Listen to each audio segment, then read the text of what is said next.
LSU passing game coordinator Joe Brady has agreed to a 3-year extension with LSU. The agreement's parameters remain in flux, but Brady would, as of now, receive a 3-year contract and a salary that is expected to be more than double his current earnings of $410K per year. The deal protects LSU from losing Brady to college assistant jobs, but provides him flexibility for a jump to a college head coaching position or the NFL as a coordinator, where many believe his future lies. Yesterday, both head coaches, Ed Orgeron and Dabo Swinney, were going through their last press conference. Here was Orgeron. Rivs, this is Orgeron number 1, talking about his approach. We didn't talk about going and play for the national championship. We talked about we have to prepare to beat Clemson, one game at a time, just like we've done. We have trusted the process. Today is Focus Friday. The guys are getting excited. They are getting antsy. I can feel it. I'm getting antsy too. But I think that we have to continue to work up through game time.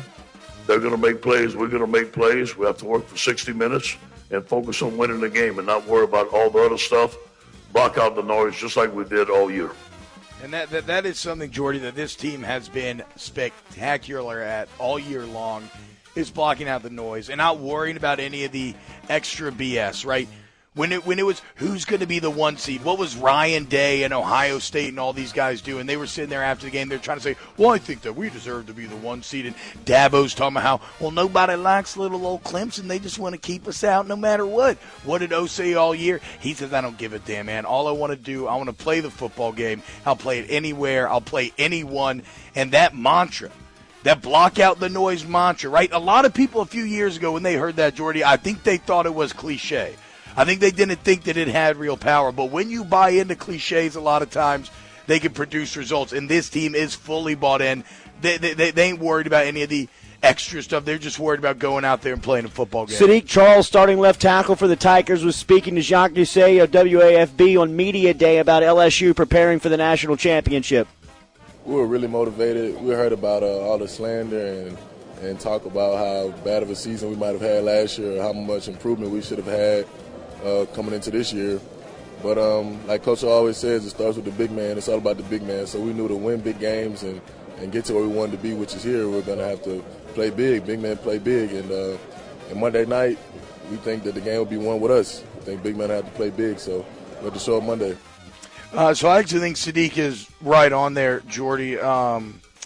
The more that I read about this Clemson defense, they do everything well, but they get after the quarterback, and it's in odd ways. They don't have an elite pass rusher necessarily, but they have over 10 guys that have 2 sacks apiece. So a lot of different players are going to be involved. If that O-line can hold up, and if you can protect Burrow, then you don't have a chance of stopping this LSU offense. Dr. Jeremy Burnham will be here from Ochsner Sports Medicine coming up in the 10 o'clock hour on a special edition of Off the Bench this morning. But Clyde Edwards-Helaire, during Media Day, gave an update on his hamstring. Dr. Burnham will talk a little bit more about it in the 10 o'clock hour, but here's Clyde earlier this week.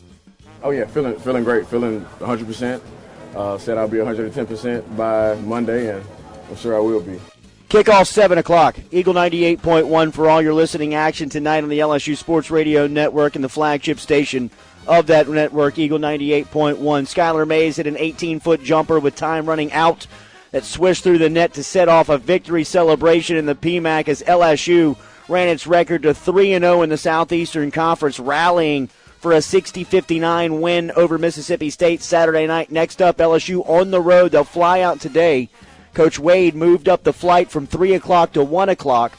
They'll have an earlier shoot-around so they can get to the hotel and watch the national championship football game tonight and get prepared for tomorrow's tip-off at 6 o'clock in College Station versus the Aggies. In the NFL yesterday, how about the Tennessee Titans? They rolled into Baltimore on Saturday night and thrashed the Ravens 28-12. The Titans did the unthinkable by handing the number 1 seed a 28-12 loss in the divisional round to the AFC playoffs. Tennessee's upset is a 10-point underdog. That was the biggest playoff upset since 2010 when Seattle upset New Orleans. The Titans advance to the AFC Championship game where they'll take on Kansas City as the Chiefs rallied yesterday to get the win 51-31. They were down 24-0 with less than 11 minutes remaining in the second quarter. Patrick Mahomes threw 4 touchdown passes in the final 10 minutes of the second quarter, becoming only the second player in postseason history to have 4 scoring throws in one period, joining Washington's Doug Williams, who did that back in a Super Bowl. On the NFC side, the 49ers beat the Vikings 27-10, and the Packers beat the Seahawks 28-23 yesterday afternoon in Lambeau. Yeah, great games. Tennessee, man, how about him? You know who was on the Titan bandwagon first out of anybody? Our guy Ben Mintz. Yeah, Tannehill. He's been banging him for a while, ever since Tannehill took over. I still don't think they make it all the way through after what you witnessed the Chiefs do yesterday. And how about Tyrann Mathieu as well? Actually, All-Pro. Did you see the clip where he actually held up on hitting Watson, too? Very rare. Sign of the modern NFL. Game was over. He had a blitz. He could have killed Watson, and he let him go because Tyrann's a pro. He protects his guys. NBA, the Pelicans, Friday night, Brandon Ingram had 28. Jackson Hayes had 18 and 10, and the Pelicans beat the Knicks 123-111. Saturday night, Jason Tatum made it 6 3-pointers, a career high, and he had 41 as Boston cruised past the Pelicans 140-105. Tonight, the Pelicans take on the Pistons on the road. Those are your headlines here on Off the Bench on this special championship edition on this Monday, January 13th. We're brought to you by Donaldsonville Glass and Body. Online, dgbauto.com is where you can get in touch with Mr. Kenny Frederick and the great team over there. Remember, they practice and preach customer service every single day. So if you've been into an accident, it's been raining all weekend around the capital city and surrounding areas. If you need collision repair, get over to DGB Auto. Online, dgbauto.com, 415 Division Street. We're jam-packed here on Off the Bench, live from New Orleans here at a great facility in Benson Tower, provided to us by Oshner.